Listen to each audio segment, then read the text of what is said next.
मङ्गलं भगवन् शम्भो मङ्गलं वृषभध्वज मङ्गलं पार्वतीनाद मङ्गलं भक्तवत्सला ओङ्कारं बिन्दुसंयुक्तं नित्यं ध्यायन्ति योगिनः कामदं मोक्षदं तस्मात् ओंकाराय नमो नमः। ओंकाराय नमो नमः। ब्रह्ममुरारिसुरार्चितलिङ्गं निर्मलभाषितशोभितलिङ्गम् जन्मजदुःखविनाशकलिङ्गं तत्प्रणमामि सदा शिवलिङ्गम् देवमुनिप्रवरार्चितलिङ्गं कामदहनकरुणाकरलिङ्गम् रावणदर्पविनाशकलिङ्गं तत्प्रणमामि सदा शिवलिङ्गम् सर्वसुगन्धसुलेपितलिङ्गं बुद्धिविवर्धनकारणलिङ्गं सिद्धसुरासुरवन्दितलिङ्गं तत्प्रणमामि सदा शिवलिङ्गम् कनकमहामणिभूषितलिङ्गं पणिपतिवेष्टितशोभितलिङ्गम् दक्षसुयज्ञविनाशनलिङ्गं तत्प्रणमामि सदा शिवलिङ्गम् कुङ्कुमचन्दनलेपितलिङ्गं पङ्कजहारसुशोभितलिङ्गं सञ्चितपापविनाशनलिङ्गं तत्प्रणमामि सदा शिवलिङ्गम् देवगणार्चितसेवितलिङ्गं भावैर्भक्तिभिरेव च लिङ्गं दिनकरकोटिप्रभाकरलिङ्गं तत्प्रणमामि सदा शिवलिङ्गम् अष्टदलोपरिवेष्टितलिङ्गं सर्वसमुद्भवकारणलिङ्गम् अष्टदरिद्रविनाशनलिङ्गं तत्प्रणमामि सदा शिवलिङ्गम् सुरगुरुसुरवरपूजितलिङ्गं सुरवरपुष्पसदार्चितलिङ्गम् परमपदं परमात्मकलिङ्गं तत्प्रणमामि सदा शिवलिङ्गम् तत्प्रणमामि सदा शिवलिङ्गम् तत्प्रणमामि सदा शिवलिङ्गम्। శివరాత్రి మహాశివరాత్రిగా భక్తులందరూ భక్తిభావంతో పరమశివుణ్ణి ఆరాధించుకునేటువంటి విధానము శివరాత్రి. సాధారణంగా రాత్రి అనేటువంటి యొక్క అంశాన్ని చాలామంది తక్కువగా చూస్తారు. కానీ ఈ రాత్రి అనేటువంటిదియే సమస్త మానవాళి విశ్రాంతికి కారణమై ఉన్నటువంటి అంశము. అజ్ఞానము అనే దాన్ని కూడా మనం దోషణ చేసి ఆరోపణ చేస్తాము. అజ్ఞానము అనేది కూడా మనకు ఉపకరించేటువంటి యొక్క అంశమే. జన్మకారకమై ఒక అంశమై ఉంటే రెండవది మానవులందరికీ కూడా ఒక విశ్రాంతిని ప్రసాదించేదిగా ఉన్నది ఈ కారణదేహము. పగలంతా అలిసిపోతాం, సొలిసిపోతాం, విశ్రాంతి లేక వేదనలతో బాధలతో అలిసిపోయి ఉన్నటువంటి వారికి ఒకంత విశ్రాంతి, ఆనందాన్ని శక్తిని ప్రసాదించే విధానముగా ఉన్నటువంటి మూలా విద్య అజ్ఞానము అని అర్థం. దానివల్లే మనకి నిద్ర అనేటువంటి విశ్రాంతి లభిస్తూ ఉన్నది. అందుచేత మనకు ఈశ్వరుని యొక్క నిర్మితమై ఉన్నటువంటివన్నీ కూడా జీవితంలో ఉపకరించేటువంటి యొక్క అంశములే. ఒకవేళ జన్మ వద్దు అని చెప్పి అనుకుంటే తీసివేసుకోవాలి. కానీ లోకంలో చాలామంది మరి జన్మ అంశాన్నే కోరుకుంటూ ఉన్నారు. తిరిగి మరలా ఉత్తమ దేహాలు పొందాలి, ఉత్తమ భోగాలు పొందాలి అనేటువంటి యొక్క ఆకాంక్షలతో ఉన్నటువంటి వారు లోకంలో 90% పైగా వీళ్ళే ఉన్నారు. కనుక మరలా లోకంలో జనించాలనేటువంటి యొక్క అపేక్ష ఉన్నటువంటి వారికి ఉపకరించేటువంటి యొక్క వస్తువు మూలా విద్య. కేవలం మోక్షాన్ని పొందాలన్న అపేక్ష ఉన్నటువంటి వారికి మాత్రమే అది విరోధిగా ఉన్నటువంటి అంశము. కాబట్టి సర్వమానవులకు విశ్రాంతిని ప్రసాదించే విధానము, దాన్ని కారణదేహము అన్నారు, మూలా విద్య అన్నారు. అట్లాగా సమస్త విశ్వానికి విశ్రాంతి కలగజేసేటువంటి విధానం మాయాశక్తి, అదే రాత్రిగా రూపకల్పన చేసినటువంటి విధానము. సమస్త జీవులకు విశ్రాంతి విధానముగా ఉన్నటువంటిది రాత్రి సమయము. కానీ ఇక్కడ శివరాత్రి అని చెప్పనే మాట చెబుతూ ఉన్నారు. శివ పగలు అని వాడచ్చు కదా, శివ పగలు అనే వాడరు, శివరాత్రి అని వాడతారు. రాత్రి అని చెప్పనంటే రంజయతి ఇది రాత్రి, రంజయతి రంజింపజేసేది, అందరినీ కూడా ఆనందింపజేసేదిగా ఉన్నటువంటిది రాత్రి అని అర్థం. అందరినీ ఆనందింపజేసేది రాత్రి. అయితే దాంట్లో మహాశివరాత్రి అనే మాట వాడుతూ ఉన్నారు. రాత్రి అంటే సమస్త జీవులకు విశ్రాంతినిచ్చేది, సమస్త జీవులకు ఉపశమనం కలగజేసేది, సమస్త జీవులు సుఖాన్ని ఆస్వాదించే విధానముగా ఉండేటువంటిది రాత్రి అని అర్థం. కనుక పరమశివతత్వం అనేటువంటిదంతా కూడా సృష్టి కార్యమునకు సంబంధించినటువంటి యొక్క అంశము. పురాణ భాగాలలో మనకి శివపురాణములో వచ్చేటువంటి అంశం, శివపురాణములో వచ్చేటువంటి యొక్క అంశం లింగోద్భవం అనేటువంటి యొక్క అంశాన్ని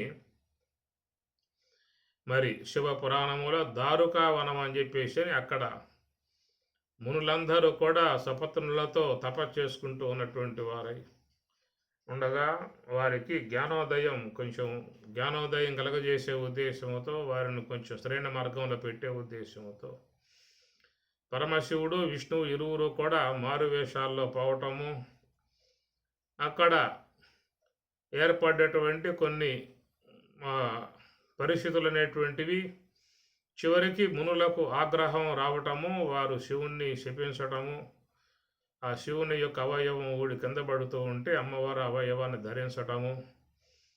కనుక అమ్మవారి యొక్క అంశమే పానుమట్టముగా, స్వామివారి యొక్క అంశమే లింగముగా, ఒక సృష్టి అంశముగా మనకి శివపురాణములో వచ్చేటువంటిది.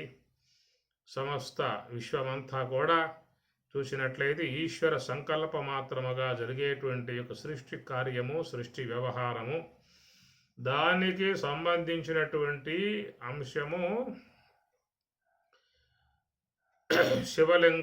లింగ విధానముగా చేసేటువంటి పూజ.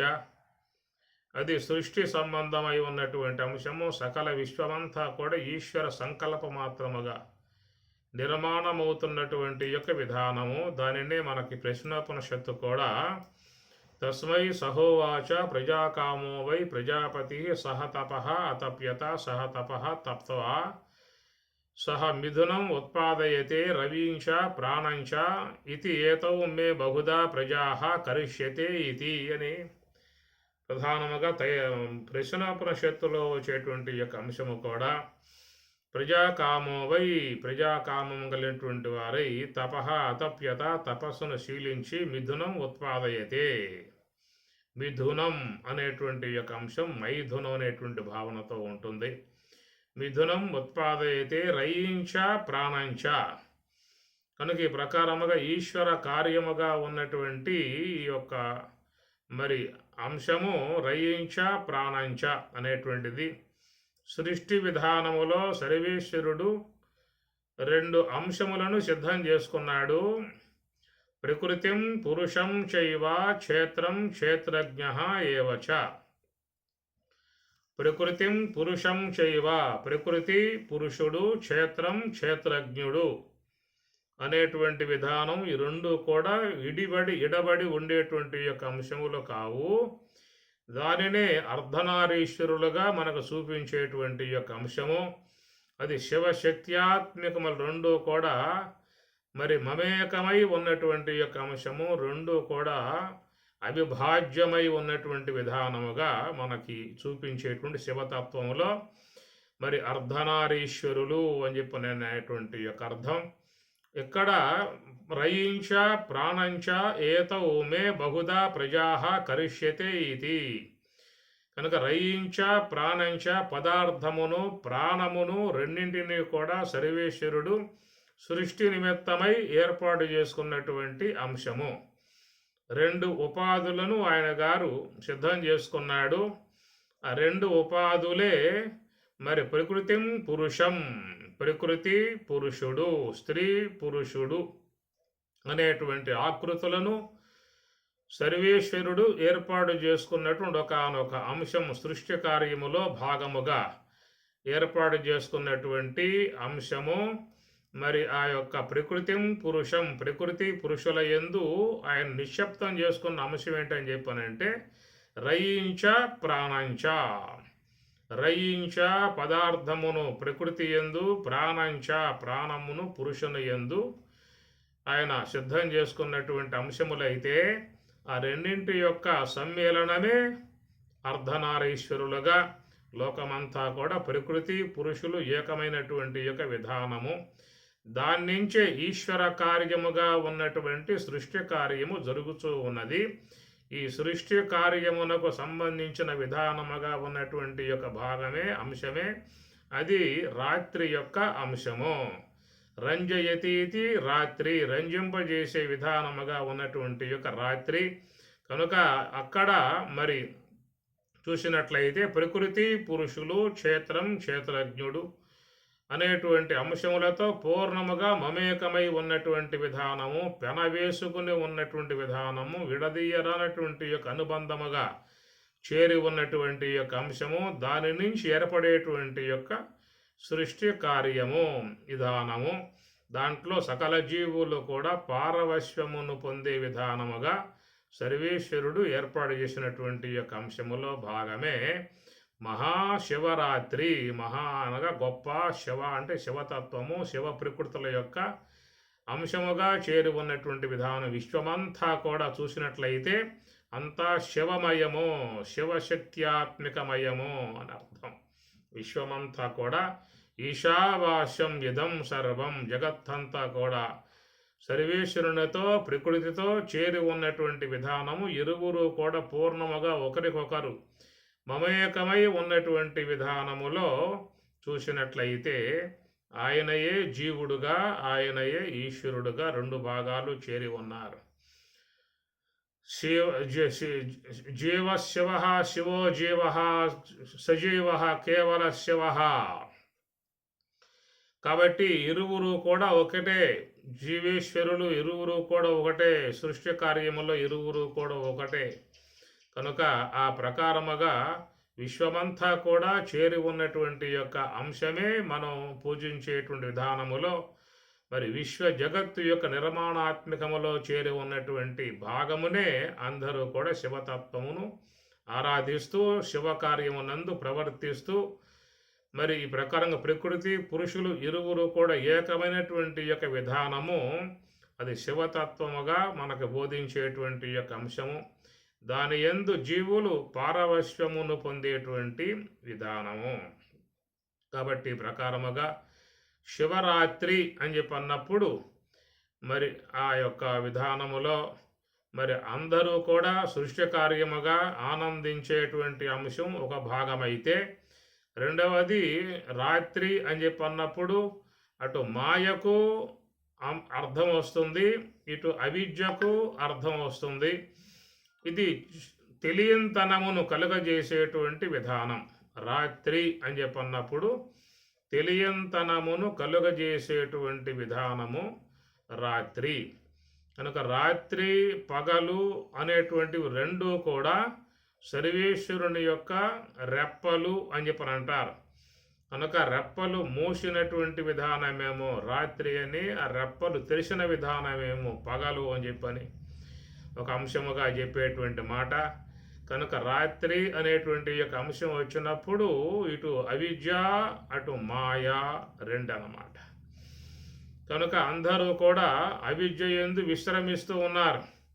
రాత్రి అయింది అని చెప్పనంటే అందరూ కూడా అవిద్య యందు విశ్రమించి అక్కడ ఆ సుషుప్తి యందు చక్కగా ఆనందాన్ని సకల జీవులు పొందుతూ ఉన్నాయి.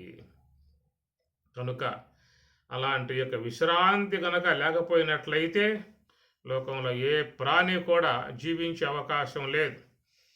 ఎందుకంటే మరి ఆ విశ్రాంతి వల్లే జీవులకు పుష్టి, శక్తి, ఆనందము, సుఖము, శాంతి అనేటువంటివన్నీ కూడా వస్తూ ఉన్నాయి. చూడండి, పగలంతా పనులు చేసి అలిసిపోయి సొలసిపోయి విశ్రమించినప్పుడు మరి ఆ యొక్క జీవులు సుషుప్తి అవస్థకు పోయినప్పుడు అక్కడ మరి చక్కగా చీకటి యందు అనగా అవిద్య యందు ఆనందిస్తూ ఉన్నాయి, సంతోషాన్ని పొందుతూ ఉన్నాయి, సుఖాన్ని పొందుతూ ఉన్నాయి. తిరిగి మరలా బయటికి వచ్చి సృష్టి యొక్క మరి సృష్టిలో వ్యవహారములో చక్కగా శక్తివంతముగా పనిచేసేటువంటివిగా ఉన్నాయి. కనుక ఆ ప్రకారముగా అది ఒక రాత్రి విధానముగా. కాబట్టి ఆయన్ని విశ్వడు హిరణ్య గర్భుడు అని చెప్పి అన్నారు. విశ్వ హిరణ్య గర్భ. అదే జీవుని యొక్క విషయం చెబితేనేమో విశ్వడు అని చెప్పి అన్నారు. అదే సర్వేశ్వరుని యొక్క విషయం చూస్తేనేమో విరాట్ అన్నారు.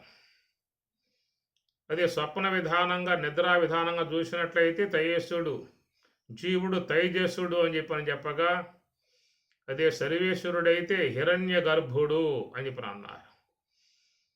ఆ సుషుప్తి ఉన్నటువంటి విధానం చూసినప్పుడు వెష్టి విధానంగా చూస్తేనేమో ప్రాజ్ఞుడు, అదే సమిష్టి విధానముగా ఈశ్వరుడుగా చెప్పినట్లయితేనేమో ప్రాజ్ఞుడు అవ్యాకృతుడు అన్నారు. ఈ ప్రకారముగా సమస్త జీవులన్నీ కూడా మరి ఆ యొక్క సుషుప్తి యందు నిమగ్నమైనప్పుడు అది సమిష్టి కాబట్టి దాన్ని అవ్యాకృతుడు, సర్వేశ్వరుడే సమిష్టి రూపముగా ఆ యొక్క సుషుప్తి యందు నిద్రించిన విధానం చూసినప్పుడు ఆయన అవ్యాకృతుడుగా పిలువబడతాడు. కాబట్టి వెష్టి సమిష్టి అని చెప్పి అన్నారు. ఒక వ్యక్తి కనుక ఉంటే వెష్టి అన్నారు. అదే 10 మంది 100 మంది 1000 మంది ఉన్నట్లయితే సమిష్టి అని చెప్పని అంటారు. వెష్టి జీవుడుగాను, సమిష్టి ఈశ్వరుడుగా చెప్పేటువంటి మాట. కాబట్టి విశ్వములో ఉన్న జీవులన్నీ కూడా ఒక్కసారిగా మరి ఆ కారణమునందు కారణమునందు వాళ్ళు విశ్రమించినప్పుడు అది సర్వేశ్వరుని యొక్క అంశముగా, అది అవ్యాకృతముగా చెప్పేటువంటి విధానము. కాబట్టి ప్రకారముగా ఈ రాత్రి అనేటువంటిది 3 భాగాలుగా, ఇటు వ్యావహారికముగా ఉన్నటువంటి యొక్క రాత్రి, నిద్రా సంబంధమై ఉన్నటువంటి రాత్రి, యోగ సంబంధమై ఉన్నటువంటి యోగ నిద్ర అన్నారు కదా, యోగ రాత్రి. కాబట్టి అది ఆ మహాకారణము అనగా శుద్ధ సాత్విక మాయ అనేటువంటి అంశము కాడ అది వస్తుందన్నమాట. కాబట్టి ప్రకారముగా 3 అంశములలో కూడా అందరూ ఆనందిస్తూ ఉన్నారు. రంజయతీతి రాత్రి, ఇటు వ్యావహారికముగా ఉన్నటువంటి ఈ యొక్క సూర్యుడు అస్తమించగా ఏర్పడ్డటువంటి యొక్క రాత్రి అనేది కూడా సకల జీవులకు మరి ఆనందముగా సంతోషాన్ని కలగజేసేటువంటిదిగా ఉన్నటువంటి, అనగా ప్రకృతి పురుషులు ఏకత్వమును చెందే విధానములో ఆనందమును అనుభవించే విధానముగా ఈ రాత్రి సమస్త జీవులు విశ్రమించి అజ్ఞానములో ప్రవేశించినప్పుడు, కారణదేహంలో ప్రవేశించినప్పుడు అక్కడ మరి చక్కగా ఆత్మ యొక్క ఆనందాన్ని పొందే విధానముగా ఆ రాత్రి ఎత్ర సుప్తో న కంచన కామం కామయతే న కంచన తత్ సుషుప్తం సుషుప్తస్థాన ఏకీభూత ప్రజ్ఞాన ఘన అనేటువంటి విషయంలో అక్కడ ఆయన మరి ఆ యొక్క ప్రాజ్ఞుడే అవ్యాకృతుడుగా ఆ ఈశ్వరుడు దాని యందు అక్కడ మరి ఆనందిస్తున్నటువంటి సమిష్టి విధానంగా ఆనందిస్తున్నటువంటి విధానం కాబట్టి మరి యోగులై ఉన్నటువంటి వారు హంస యొక్క ఆశ్రయము ద్వారా నివృత్తి మార్గంలో ప్రయాణించి ఏ యొక్క శుద్ధ సాత్విక బ్రహ్మాకార వృత్తి ఉన్నదో ఆ శుద్ధ సాత్విక బ్రహ్మాకార వృత్తి యందు ఆత్మ యొక్క ఆనందాన్ని వాళ్ళు యోగ నిద్ర అనేటువంటి అంశముతో ఆ సమిష్టి మాయ అనేటువంటి దాని యందు వాళ్ళు చక్కగా ఆనందిస్తున్నటువంటి విధానము. ఈ ఆనందము అనేటువంటిది శుద్ధ సాత్విక బ్రహ్మాకార వృత్తి యందు ఉండి శుద్ధత్వమునందు ఉండి యోగులై ఉన్నటువంటి వారు అక్కడ ఆనందిస్తూ ఉన్నారు. సామాన్యులై ఉన్నటువంటి జీవులు మరి ఈ యొక్క అజ్ఞానమగు సుషుప్తి యందు రాత్రి యందు ఉండి అక్కడ ఆనందిస్తూ ఉన్నారు. సమస్త జీవులు కూడా సూర్యుడు అస్తమించినప్పుడు చక్కగా వారు ప్రకృతిం పురుషం అన్నట్లుగా వాటి యందు వాళ్ళు ఆ రంజయతి రంజత్వమును పొందేదిగా ఉన్నటువంటి యొక్క అంశము. ఇదంతా కూడా మరి మహా ఆనందాత్మకమై ఉన్నటువంటి క్షేత్రం, అదే శివక్షేత్రము అని చెప్పి అన్నారు. అంతా కూడా ఈశ్వరుడే, విశ్వమంతా ఈశ్వరుడే, సమస్త జీవులలో ఈశ్వరుడు ఉన్నాడు, సమస్త జీవులు కూడా ఈశ్వరుడే. కాబట్టి ఆ యొక్క జీవభావన పోయింది అంటే ఉండేది ఈశ్వరుడే. అదే తత్వమసి మహావాక్యము ద్వారా వచ్చే అంశము. అనగా తత్వత్వం అసి అనగా తత్ అనగా సర్వేశ్వరుడు, త్వం అనగా నీవు, అసి అయి ఉన్నావు. అందువల్ల జీవ శివ శివో జీవ అని చెప్పేసి ఈ ప్రకారముగా ఉన్నటువంటి వాళ్ళందరూ కూడా ఆనందించటము అని చెప్పనంటే మరి ఇక్కడ వ్యావహారికముగా ప్రకృతితో సంయోగం కలిగి ఆనందించే అంశం ఇదైతే, అటు నిద్రా సమయంలో అవిద్యతో ఆ రాత్రి యందు జీవులుండి ఆనందించేటువంటి యొక్క విధానం అది అయితే, యోగులు సోహంభావ ధ్యానములో ఉండే శుద్ధ సాత్విక మాయ శుద్ధ సాత్వికమై ఉన్న మాయా రాత్రి యందు వాళ్ళు చేరి యోగా నిద్ర ద్వారా వారు ఆనందించే విధానముగా ఉన్నటువంటి ఈ సృష్టి యావత్తు అంతా కూడా మరి ఈ రూపకంగా పరమశివుని యందు ఉండి వారు ఆనందమును పొందుతున్నటువంటి అంశము. అంగములోపలను కుండలి సంగము దాపునను, అంగములోపలను కుండలి సంగము దాపునను, గంగాయమునా పొంగుచు పారగ గంగాయమునా పొంగుచు పారగ రంగుగ నడుమను లింగడుండగను కాశికి పోవలెనా. అంగములోపలను అంగమనగా ఈ శరీరం కనుక శరీరానికి లోపల ఉన్నటువంటి సంగము, అంగములోపలను కుండలి సంగము దాపునను. కనుక మహాత్ములందరూ కూడా మరి ఈ మార్గంలో వాళ్ళు పోయి ఆనందిస్తున్నటువంటి విధానము.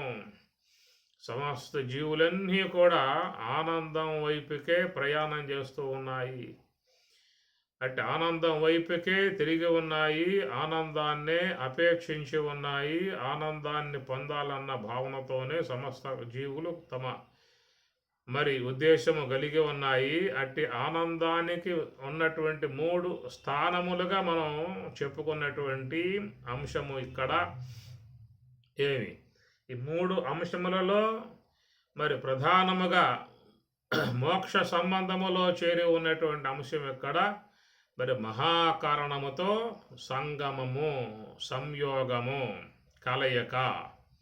అంగములోపలను కుండలి సంగము దాపునను. కుండలిని శక్తి అన్నారు.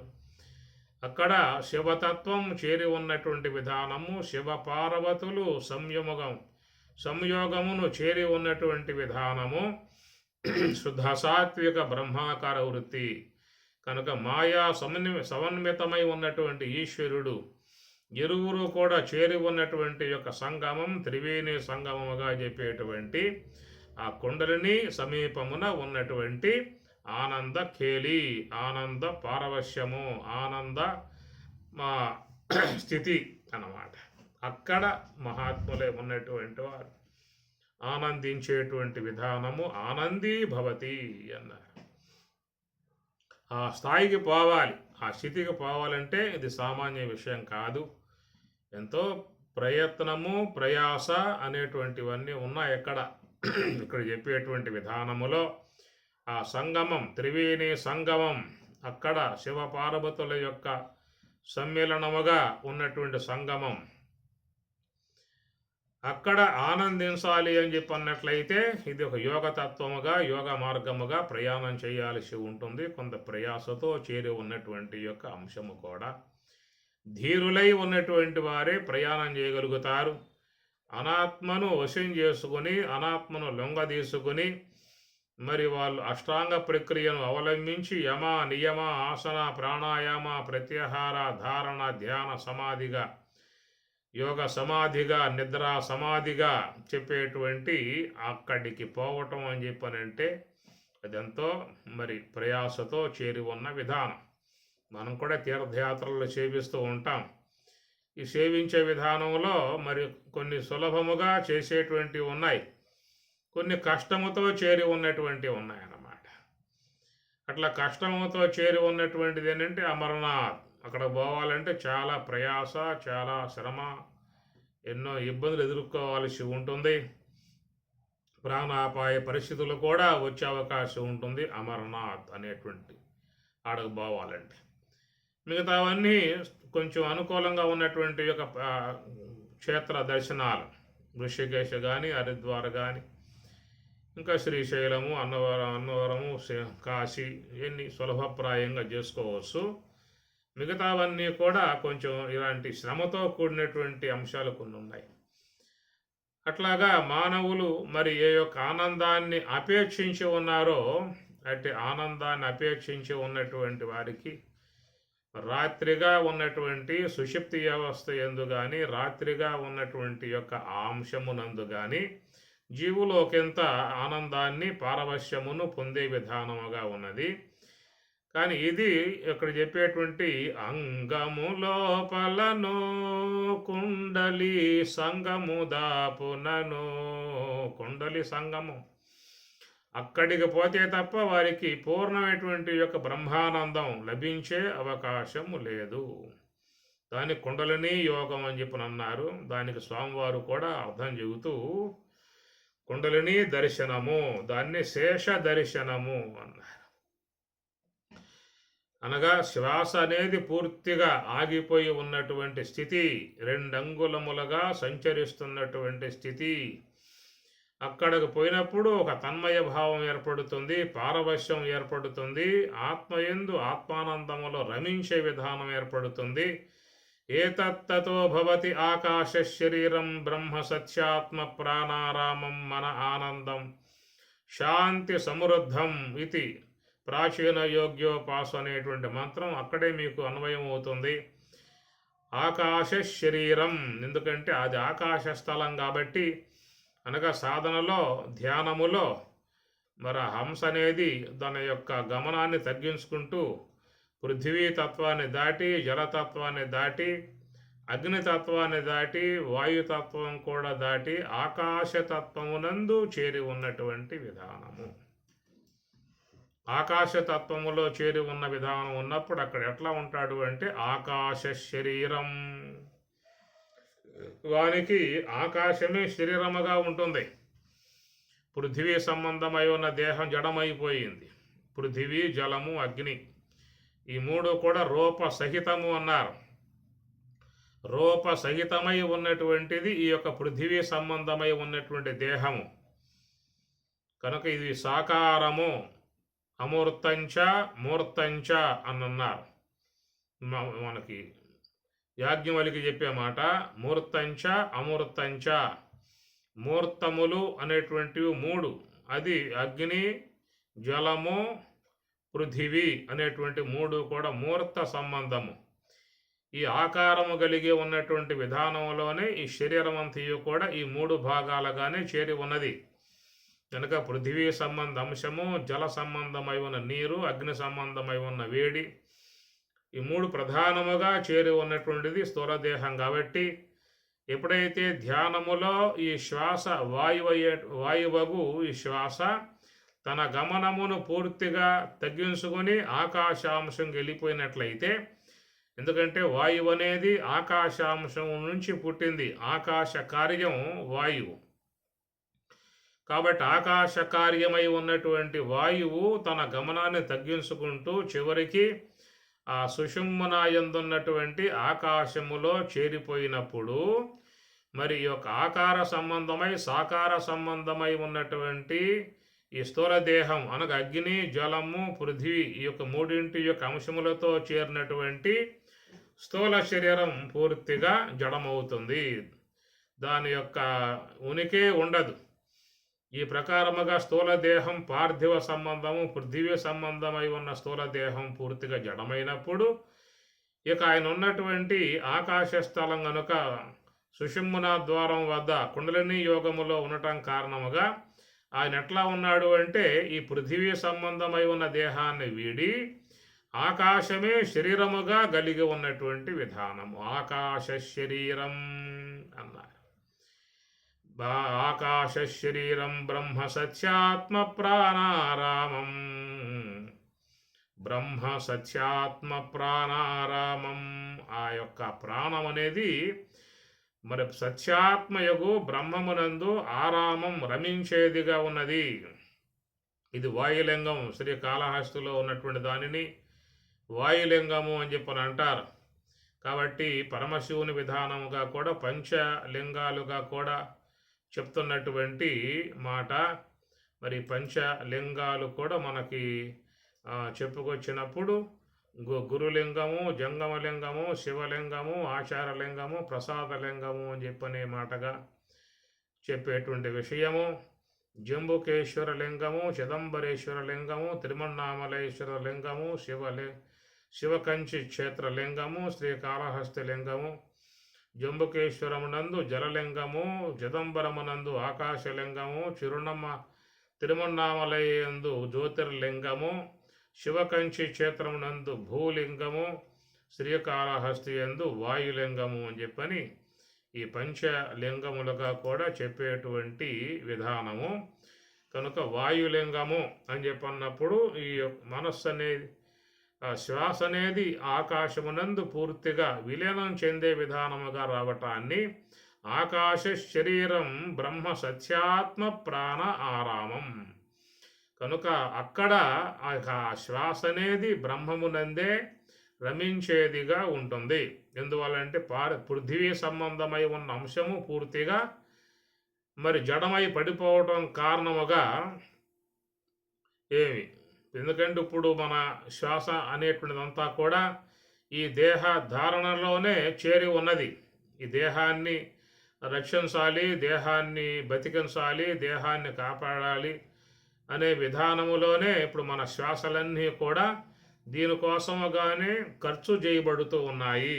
దానికే మన స్వామివారు కూడా చెప్తూ, సమస్త మానవులు కూడా బ్రహ్మప్రాప్తికై వినియోగింపబడేటువంటి యొక్క శ్వాసను కేవలం పశుతుల్యమై ఉన్నటువంటి దేహమును సంరక్షింపజేసుకోవటానికి మాత్రమే సమస్త మానవులు వినియోగింపజేసుకుంటున్నారు అని మీకు చూస్తే లక్ష్మణార్యులు ఒక సందర్భంలో చెప్తారు.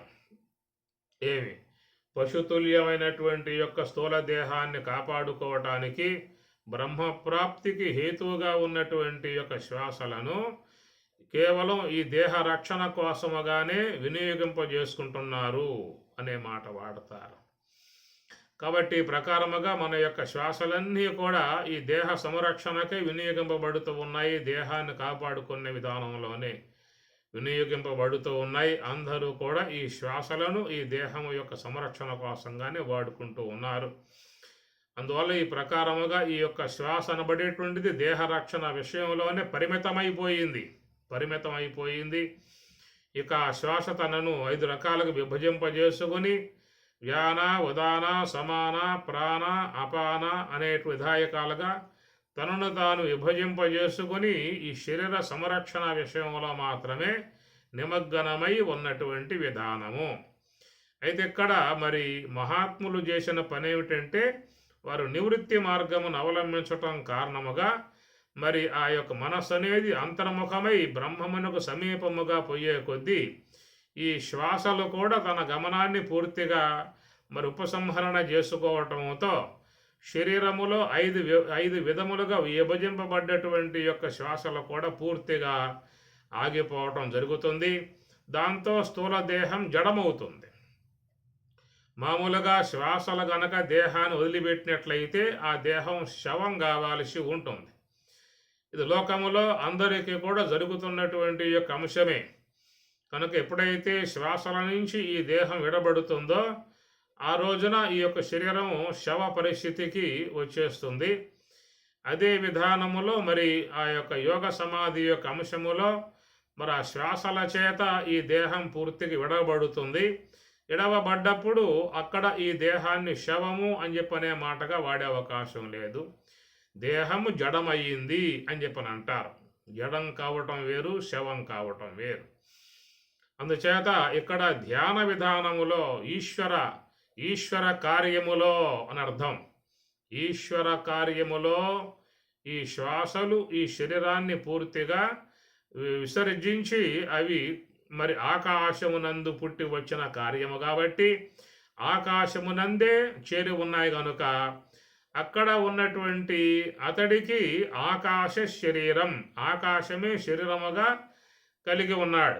ఇంతకాలం పృథివీ సంబంధమై ఉన్నటువంటి ఈ దేహమే శరీరముగా కలిగి ఉన్నటువంటి యొక్క తాను ఎప్పుడైతే ఈ యొక్క దశవిధ వాయువులు, పంచవాయువులు దేహము నుండి విడబడి కేవలం సూక్ష్మమై మరి తన కారణమైనటువంటి ఆకాశమునందు పూర్తిగా చేరిపోయినప్పుడు ఇక ఈ శరీరం అనేటువంటిది కేవలం జడమవుతుంది. జడాత్మికమై ఉన్నటువంటి యొక్క శరీరాన్ని కాపాడేటువంటి యొక్క బాధ్యత కూడా ఈశ్వరునిదే. యోగక్షేమం వహామ్యహం అని స్వామి చెప్పాడు. అనన్యాశ్చింతయంతో మాం ఏ జనా పర్యుపాసతే తేషాం నిత్యాభియుక్తానాం యోగక్షేమం వహామ్యహం. అనన్య భావనతో, అనన్యము అంటే అన్యము కానటువంటి విధానం. అన్యము అంటే తనకంటే ఆత్మకంటే వేరుగా ఉన్నటువంటి యొక్క దానిని అన్యము అంటారు.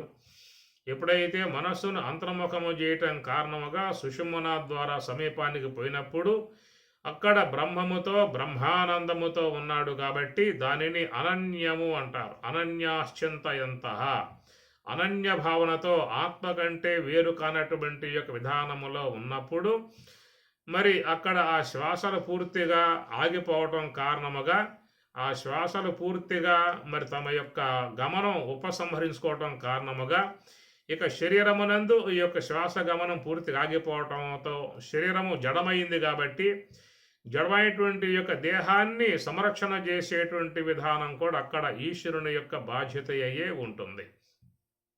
ఎట్లయితే ఆయువు ఉన్నంతకాలం ఆ యొక్క జీవుని కాపాడుతున్నటువంటి విధానము ఈశ్వరుడే. ఈశ్వరుని యొక్క ఆశ్రయంలోనే మన బతుకులు సాగుతూ ఉన్నాయి, మన జీవనములు సాగుతూ ఉన్నాయి. కాబట్టి ఆ ప్రకారముగా సమస్త జీవుల యొక్క ఆయువును అనుసరించి వాళ్ళ శరీరాలను కాపాడే విధానముగా ఏర్పాటు చేసినటువంటి యొక్క అంశము మరి కుండలిని యోగం వద్దకు పోయినప్పుడు శ్వాసలు పూర్తిగా ఆగిపోయినప్పుడు మరి ఆ దేహము యొక్క సంరక్షణ ఏ రూపకంగా అని చెప్పనంటే అక్కడ కూడా ఈశ్వరుడే ఆ యొక్క సంరక్షణ బాధ్యతను వహించాల్సి ఉంటుంది. కాబట్టి అక్కడ జరుగుతున్నటువంటి యొక్క అంశం ఏంటంటే త్వం తదాప ఆపో జ్యోతి రసోమృతం బ్రహ్మభూహు భువః సువః ఓం. రసోమృతం అక్కడ భూహు భువః సువః, భూహు వ్యాహృతి, భువః వ్యాహృతి, సువః వ్యాహృతి దాటి ఓం ప్రణవాత్మికమగు సర్వేశ్వరుని యందు ఉన్నప్పుడు ఆ సాధకుడు యోగ సమాధియగు సుషుమ్న ద్వారమగు కుండలిని యోగమునందు ఉన్నప్పుడు ఆ సర్వేశ్వరుని యొక్క అంశము కాబట్టి ఆ స్థితుల్లోకి పోయినప్పుడు రసోమృతం అని చెప్పేసి అని అంటారు. ఆ రసమే అమృతముగా పరిణమించిన విధానం. అనగా వ్యవహారమునందు ఉన్నప్పుడు శ్వాసల యొక్క సంరక్షణలో ఈ దేహం ఉన్నప్పుడు అక్కడ ఈ యొక్క కేవలం రసాలు మాత్రమే, రసం మాత్రమే, లాలాజలం మాత్రమే ఊరేదిగా ఉన్నది. ఎప్పుడైతే శ్వాసలు పూర్తిగా యోగ సమాధి విధానంగా ఈ ఉపసంహరణ చేయబడ్డప్పుడు అక్కడ ఈ రసం అనేటువంటి యొక్క భాగాన్ని అమృతముగా పరిణమింపజేసినటువంటి విధానం. ఇది ఈశ్వర కార్యము. ఎందుకంటే మరి ఆ యొక్క మోక్ష విధానంలో బ్రహ్మము యొక్క అనుభవమును పొందేటువంటి యొక్క అపేక్షతో ఉన్నటువంటి వాడికి ఆ బ్రహ్మము యొక్క గమనాన్ని చూపేటువంటి విధానం ఒక శ్వాసకు మాత్రమే ఉన్నది.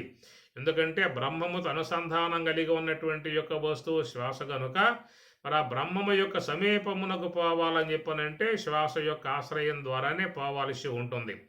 ఆ విధముగా బ్రహ్మప్రాప్తి విషయంలో ఆ శ్వాస మార్గాన్ని చూపేదిగా తన గమనాన్ని పూర్తిగా తగ్గించుకున్నప్పుడు అది ఆకాశమునందు విలీనం చెందినప్పుడు మరి అతనికి ఆకాశమే శరీరముగా అయినప్పుడు మరి ప్రారబ్ధ కర్మతో చేరి ఉన్నటువంటి యొక్క స్థూల దేహం ఆ యొక్క జ్ఞానికి ఆవశ్యకతమై ఉన్నది. ఎందుకంటే ఆ యొక్క శివతత్వమును బ్రహ్మతత్వమును చెప్పాలని చెప్పనంటే ఆ యొక్క మహానుభావునికి దేహం వల్ల ఆవశ్యకత అయి ఉన్నది. దాన్ని కాపాడేటువంటి యొక్క సంరక్షణ సర్వేశ్వరుడు వహించి ఉన్న విధానము. యోగ సమాధి యందు శ్వాసలు మొత్తం పూర్తిగా ఉపసంహరణ చేయబడ్డప్పుడు ఇక ఆ దేహము యొక్క సంరక్షణ భారం మరి సర్వేశ్వరుడే. రసోమృతం, ఆ రసాన్ని అమృతముగా పరిణమింపజేసి ఆ శరీర సంరక్షణ విషయంలో బాధ్యత వహించిన అంశం ఒకటి. రెండవది జ్ఞానాగ్ని ఆత్మ సంయమ యోగాగ్నౌ.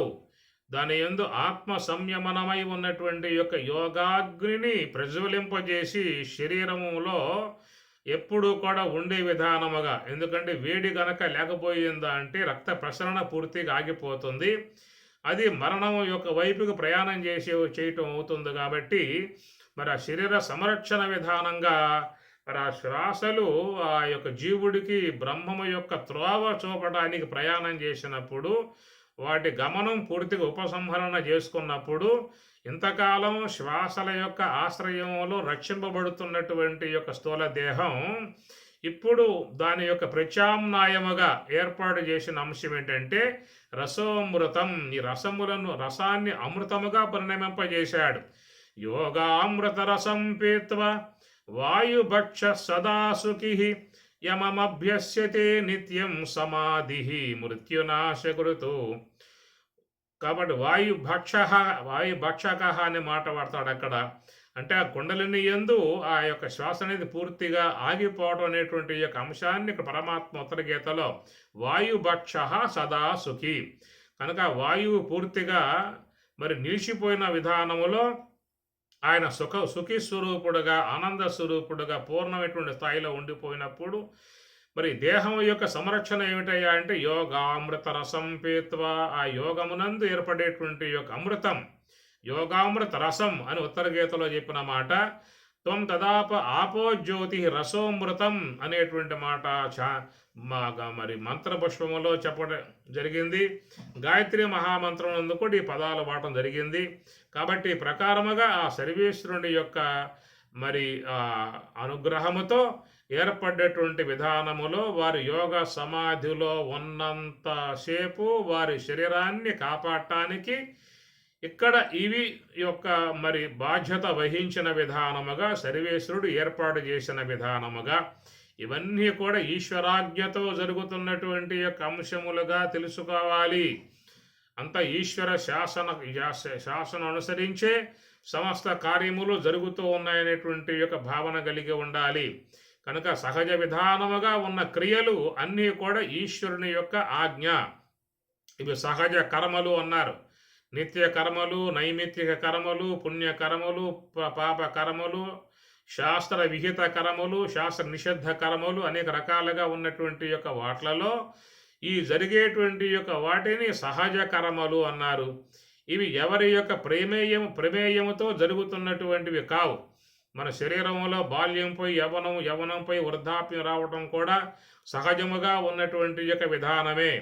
మన శరీరములో పనిచేసేటువంటి యొక్క అవయవములో కూడా లంగ్స్, హార్ట్, కిడ్నీస్, అన్నవాహిక, బ్రెయిన్, ఇవన్నీ కూడా చూస్తే సమస్త అన్నీ కూడా సహజ విధానముగా ఎవరి యొక్క అనుమతి లేదు, ఎవరి యొక్క ఆజ్ఞ లేదు, ఎవరి యొక్క ప్రయత్నం దాంట్లో లేదు. కేవలం ఈశ్వరాజ్ఞతో పనిచేస్తున్నటువంటి యొక్క విధానము. కాబట్టి ఈ యొక్క వ్యష్టి కానీ సమిష్టి కానీ సమిష్టి విధానములో మరి సమస్త బ్రహ్మాండములన్నీ కూడా పరిభ్రమించే విధానము కూడా ఈశ్వరాజ్ఞయే చేరి ఉన్నది. సమస్త లతగుల్మాదులన్నీ కూడా వాటి వాటి విధానములో అవన్నీ కూడా ఫలాదులను పుష్పాలు ప్రసాదిస్తున్నాయి అని చెప్పానంటే అది కూడా ఈశ్వరాజ్ఞలో చేరి ఉన్నటువంటి యొక్క విధానము. ఈ ఋతువులు, ఋతుచక్రాలు ఇవన్నీ కూడా ఈశ్వరాజ్ఞతో జరుగుతున్నటువంటి విధానం కనుక పరమేశ్వరుని యొక్క సంకల్ప మాత్రముగా జరిగేటువంటి యొక్క వాట్లలో ఎవరి యొక్క ప్రమేయం దాంట్లో ఉండదు. ఇక్కడ మనం ఈశ్వర కార్యముగా బోధించుకుంటున్నటువంటి యొక్క విషయం మోక్ష సంబంధమై ఉన్నటువంటి యొక్క అంశాన్ని బోధించుకుంటూ ఉన్నాం. ఈ మోక్ష సంబంధమై ఉన్నటువంటి యొక్క అంశములో సాధకుడు యమనియమాదులు పాటిస్తూ ధ్యాన ధారణ యోగ సమాధి అంశములుగా ఉన్నటువంటి ధానములో ప్రయాణం చేసినప్పుడు ఆ శ్వాస యొక్క ఆశ్రయములో ఉండి ప్రయాణం చేసినప్పుడు ఆ శ్వాసయే బ్రహ్మము యొక్క మార్గాన్ని చూపాలి గనక బ్రహ్మము యొక్క స్వరూపతత్వాన్ని అనుభవరూపకంగా పొందింపజేయాలి. కాబట్టి అది యొక్క శ్వాస అనేటువంటి దాంట్లో మాత్రమే చేరి ఉన్నటువంటి యొక్క అంశము. మిగతా వాటిలో ఎక్కడా కూడా పరమాత్మ పెట్టలేదు. కేవలం ఈ వేరే వేరే అంశాలు ఉన్నాయి. నేత్రేంద్రియం దృశ్యం యొక్క అంశము, శ్రోత్రేంద్రియము శ్రవణం యొక్క అంశము, ఘ్రాణేంద్రియం గంధం యొక్క అంశము, జిహ్వేంద్రియం రసము యొక్క అంశముగా అవన్నీ కూడా వాటి యొక్క అంశములలో చేరి ఉన్నాయి. కానీ ఆ శ్వాస అనేటువంటిది మాత్రం, హంస అనేటువంటిది మాత్రం, సోహం అనేటువంటిది మాత్రం బ్రహ్మము యొక్క రూపాన్ని దర్శింపజేయడానికి యోగ్యముగా ఉన్నటువంటి యొక్క అంశము. కాబట్టి ఆ మార్గములో ఏ కొద్ది మందో ప్రయాణం చేసే విధానం ఉంటుంది తప్ప అందరూ కూడా ఆ మార్గంలో ప్రయాణం చేసే విధానము లేదు. అది కూడా గురువు చెప్పగా వచ్చినటువంటి యొక్క అంశమే తప్ప ఎవరికి స్వతసిద్ధముగా తెలిసేటువంటి యొక్క అంశము కాదు. ఇది మహాగోప్యమై ఉన్నటువంటి విషయము, మహారహస్యమై ఉన్నటువంటి యొక్క విషయము. ఎవరికి కూడా ఇది ఊహించడానికి యోగ్యముగా లేనటువంటి యొక్క అంశము, అనూహ్యమై ఉన్నటువంటి యొక్క అంశము. అది తెల్లగా శాస్త్రమును వేదమును ఆధారముగా చేసుకొని గురువు బోధించినటువంటి యొక్క విధానములో ప్రయాణం చేయాలి తప్ప ఎవరు కూడా స్వతసిద్ధముగా పోవటానికి ఎవరికి కూడా ఏమీ తెలియదు. కాబట్టి ఇది మోక్ష రహస్యము.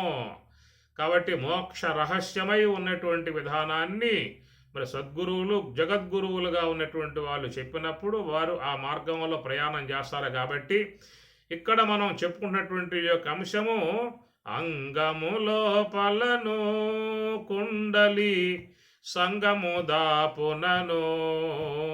కుండలి సంగము దాపున అన్నప్పుడు ఆ కుండలిని శక్తి సుషుమ్న ద్వారం వద్ద అనేటువంటి యొక్క అంశము 10 అంగుళములతో సంచరించేటువంటి యొక్క శ్వాస 2 అంగుళములు మాత్రమే సంచరించేటువంటి పరిస్థితికి వచ్చినప్పుడు అక్కడ చెప్తున్నటువంటి అంశము మనకి తైత్రీయోపనిషత్తు అందుకున్నది ఈ అంశాన్ని. ఆకాశ శరీరం బ్రహ్మ సత్యాత్మ ప్రాణారామం మన ఆనందం శాంతి సమృద్ధం.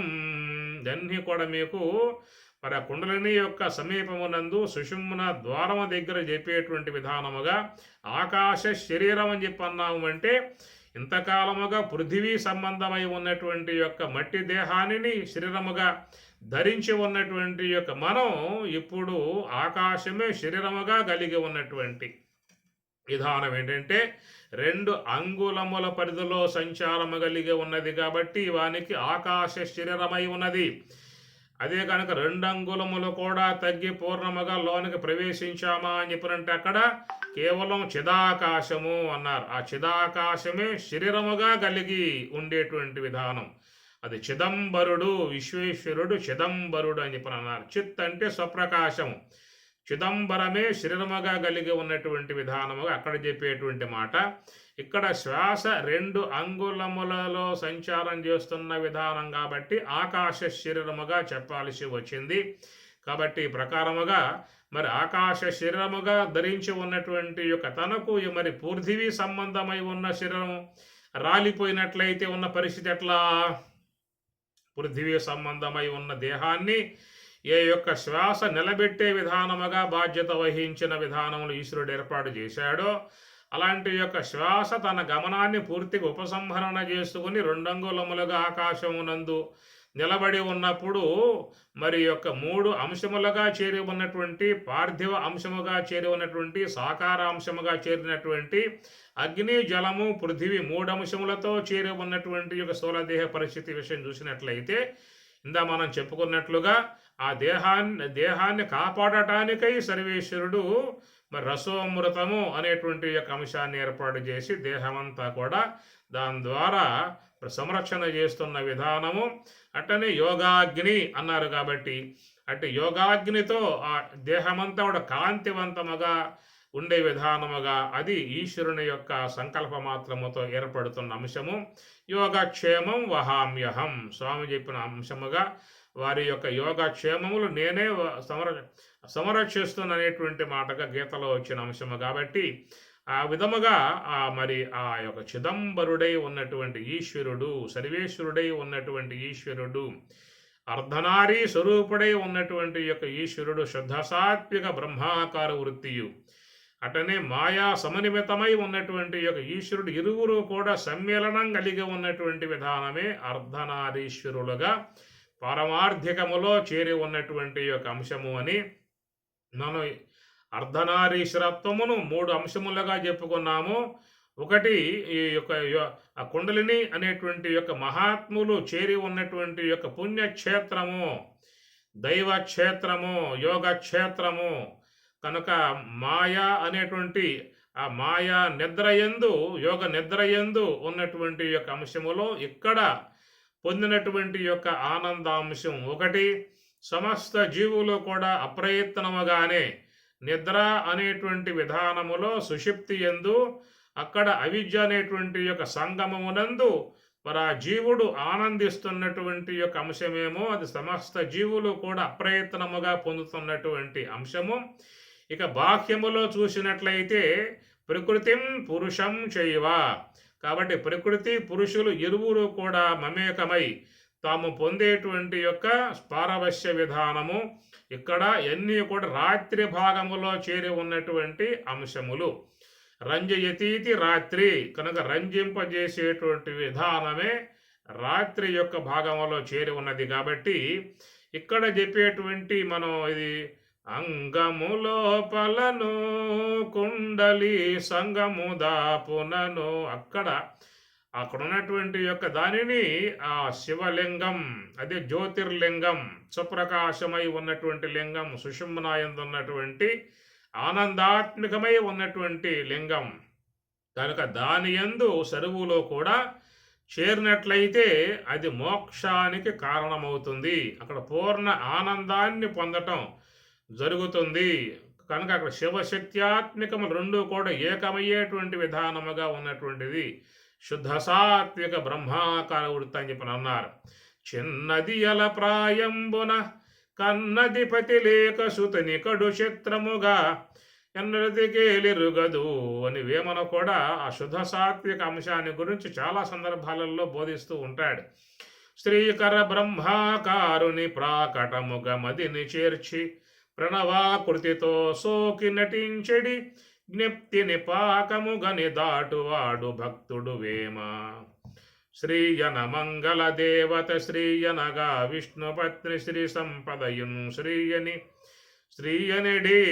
కాబట్టి శుద్ధ సాత్విక బ్రహ్మాకార వృత్తిని స్త్రీగా అది సుషుమ్న ద్వారము దగ్గర ఉన్నటువంటి విధానము, అది మహాజ్యోతి స్వరూపమై ఉన్నటువంటి ఆ శివస్థితిని పొందేటువంటి యొక్క మార్గం, ఒక యోగ మార్గము. దాన్ని యోగ నిద్ర అన్నారు. మహాత్ములు పొందేది యోగ నిద్ర అని చెప్పని. శ్రీ మహావిష్ణువు విషయం కూడా చూసినప్పుడు ఆయన శయన ఏకాదశి నందు ఆయన యోగ నిద్రను పొంది 4 నెలల పాటు యోగ నిద్రలో ఉండి మరలా ఆయన బయటకు వచ్చే విధానముగా చెప్తారు. అట్లా మరి చూసినట్లయితే లోకంలో సమస్త దేవతలతో పాటు సమస్త ఋషులు, యోగులు అందరూ కూడా ఉండేటువంటి యొక్క విధానము యోగ నిద్ర. అది పరమశివ తత్వమునందు వారు మనసును లయింపజేసి ఆ యోగ నిద్రలో లయమయ్యేటువంటి విధానాన్ని గురించి మనకు చెప్పుకొచ్చే తత్వాలు ఇవన్నీ కూడా అంగము లోపలను కుండలి సంగము దాపునను గంగాయమునా పొంగుచు పారగా రంగుగా నడుమను లింగడుండగను. ఆ సుషుమ్నాయందు ఉన్నటువంటి లింగము అంటే గుర్తు. ఏమిటయ్యా లింగము అని చెప్పనంటే ఆనందము అనబడేటువంటిది అక్కడ పొందగలిగే అవకాశం, పూర్ణానందాన్ని పొందే అవకాశం. ఈ 3 అంశాలలో కూడా ఆనందం అనేది ఉన్నది. కానీ పూర్ణానందాన్ని పొందే విధానము యోగ సమాధి యందు. అక్కడ శుద్ధ సాత్వికమగు మరి ఆ బ్రహ్మాకార వృత్తి చేరి ఉన్నది కాబట్టి ఆమె యొక్క సన్నిధిలో ఎక్కువగా ఆనందించే అవకాశం అక్కడ ఏర్పడుతుంది. అదే మలిన సాత్వికముగా ఉన్నటువంటి మరి కారణదేహము సుషుప్తి యందు అక్కడ ఆనందము అంతగా పొందే అవకాశం ఉండదు. ఎందుకంటే అది మలిన సాత్వికమై ఉన్నది కాబట్టి మరి ఆ మలిన సాత్వికమనందు పూర్ణముగా పొందే అవకాశం ఉండదు. అదే కొంచెం మళ్ళీ బయటకు వచ్చినట్లయితే కేవలం ప్రకృతిం పురుషం చైవ ఇరువురి యొక్క ఏకత్వము ద్వారా పొందేటువంటి పారవశ్యములో కూడా ఒకంత ఆనందం అనేటువంటి విధానం ఉంటుంది.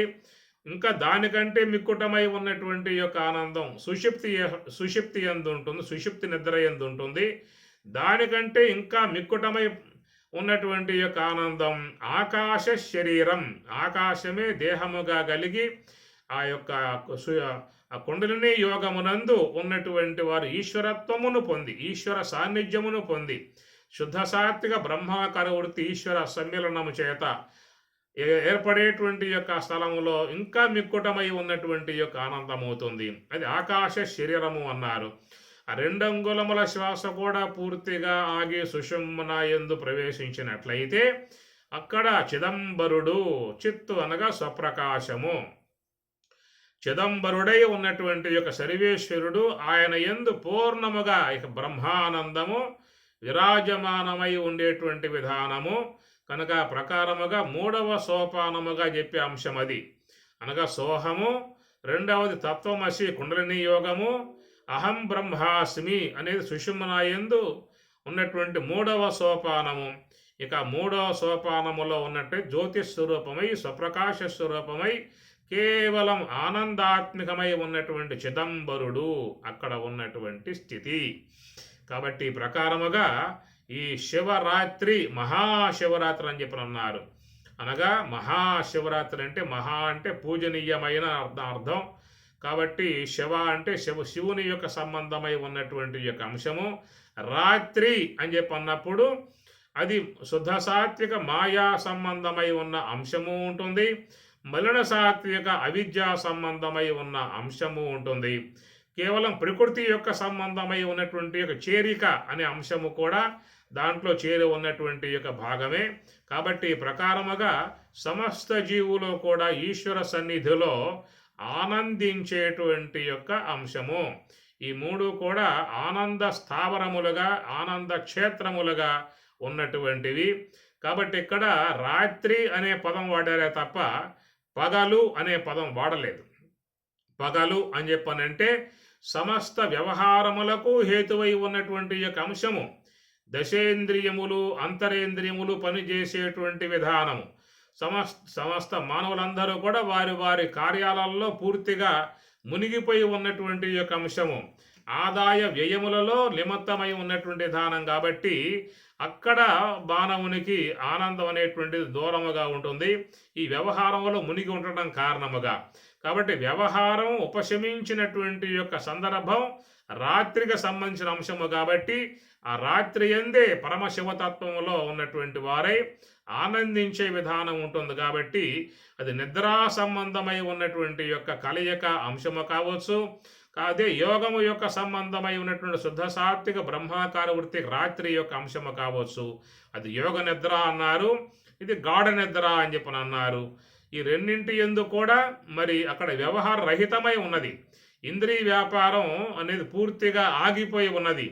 రెండవది ప్రకృతి పురుషుల యొక్క సంయోగ విధానములో కూడా ఇంద్రియ వ్యాపారం ఒకంత ఉపశమించి ఉంటుంది కాబట్టి అక్కడ కూడా మరి యొక్క అది ఈశ్వర కార్యము, సృష్టి కార్యము, ఈశ్వర కార్యము, దాంట్లో కూడా మరి ఈశ్వరాజ్ఞగా ఉన్నటువంటి ఆనందించేటువంటి యొక్క అంశమై ఉన్నది. దానికంటే ఇంకా ఉత్తమమై ఉన్నటువంటిది సుషుప్తి యందు రాత్రిలో ఆనందించేటువంటి యొక్క అంశము. దానికంటే సర్వోత్తమమై ఉన్నటువంటిది యోగ సమాధి శుద్ధ సాత్విక బ్రహ్మాకర వృత్తి రాత్రి యందు దానినే మహాశివరాత్రి. మహాశివ అంటే అక్కడ కేవలం శివతత్వం మాత్రమే ఉంటుంది. అక్కడ జీవుడు లేడేక, జీవుడు శివుడైపోయాడు.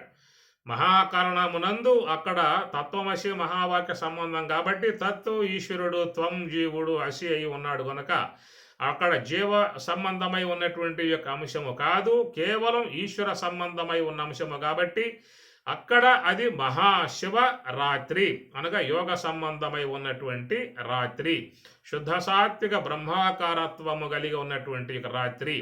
అక్కడ మరి ఆ యొక్క చిదంబరుడు స్వప్రకాశమై ఉన్న చిదంబరుని యందు పూర్ణముగా చేరిపోయే అవకాశం ఆ జీవులకు ఏర్పడుతుంది. అదే శివజీవైక్యము అన్నారు. శివజీవైక్య సమాధియందు తన్మాత్యత్వం అవలింగన్ పూర్ణుడై పెదప మాయా సంస్కృతి ఎందినన్నని ఈ విధముగా శాస్త్రాన్ని బోధిస్తూ ఉన్నాయి. కాబట్టి ఆకాశ శరీరం బ్రహ్మ సత్యాత్మ ప్రాణారామం మన ఆనందం శాంతి సమృద్ధం ఇది ప్రాచీన యోగ్యోపాస్వ అన్న విధానములో మరి అందరూ కూడా అలాగా ఉన్నటువంటి ఆ మహా గొప్పదేటువంటి యొక్క శివతత్వముతో చేరి ఉన్నటువంటి ఆ యోగ నిద్రా సంబంధమై ఉన్నటువంటి యొక్క రాత్రిలోకి మరి ఎంతమంది పోగలిగే అవకాశం ఉంటుందో అది వాళ్ళ ప్రయత్నముల మీద ఆధారపడి ఉంటుంది. కాబట్టి జీవ సంబంధమై ఉన్నటువంటి యొక్క రాత్రి యందు అందరూ కూడా ఆనందిస్తున్నటువంటి యొక్క అంశమే. కానీ ఈ యొక్క యోగులు పొందుతున్నటువంటి యొక్క ఈ మహాశివ రాత్రి అనేటువంటి యొక్క భాగంలోకి ఏ కొద్ది మందో చేరి ఆ ఈశ్వరునితో సంయమనము కలిగి ఈశ్వరాజ్ఞతో ఆ చిదంబరేశ్వరుని యొక్క అనుగ్రహముతో బ్రహ్మానందాన్ని పొందే విధానముగా ముఖ్యముగా రావాల్సి ఉంటుంది. అలాంటి యొక్క విధానములో గల ప్రయత్నమును చేసి మహాశివరాత్రిగా ఉన్నటువంటి శివతత్వంలోకి ప్రవేశించాల్సి ఉంటుంది. అంగములోపలను కుండలి సంగము దాపునను గంగాయమునా పొంగుచు పారగ రంగుగ నడుమను లింగడుండగను కోనకు పైగాను తీర్థపు వాన కురియగాను కోనకు పైగాను తీర్థపు వాన కురియగాను మేను మరచి నీవు కానక తిరిగేవు మేను మరచి నీవు కానక తిరిగేవు లోన వెదకి శివ ధ్యానము చేయక కాశీకి పోవలినా భావములోపలను జీవుని తావు తెలియకనో జీవగుణంబులు చెక్కు విడిచి జీవగుణంబులు చెక్కు విడిచితా జీవ బ్రహ్మము తావు తెలిసితే కాశీకి పోవలెనా వాసిగధరలోను కాశీ నివాసుడుండగాను వాసిగధరలోను కాశీ నివాసుడుండగాను చేసిన పాపము పాసిపోవునని చేసిన పాపము బాసిపోవునని కాశీకి పోదురు నివాసుని గానక కాశీకి పోవలెనా. తత్వమంతా కూడా ఆ మహాశివరాత్రి అనే విధానములో ఆ యోగము ద్వారా ఏర్పడేటువంటి ఆ శివతత్వము శుద్ధ సాత్విక బ్రాహ్మీ తత్వము అలాంటి యొక్క ఆ పూజనీయమైనటువంటి యొక్క ఆ యోగ నిద్ర అనేటువంటి దాంట్లో పోగలిగితే వారికి ఆ శివానుగ్రహముతో మోక్ష ప్రాప్తి సిద్ధిస్తుంది. ఓం సహనా భవతు సహనౌ భునక్తు సహ వీర్యం కరవావహై తేజస్వినావధీతమస్తు మా విద్విషావహై. ఓం శాంతి శాంతి శాంతి. హరి ఓం తత్సతు. శ్రీ గురుభ్యో నమః. హరి ఓం.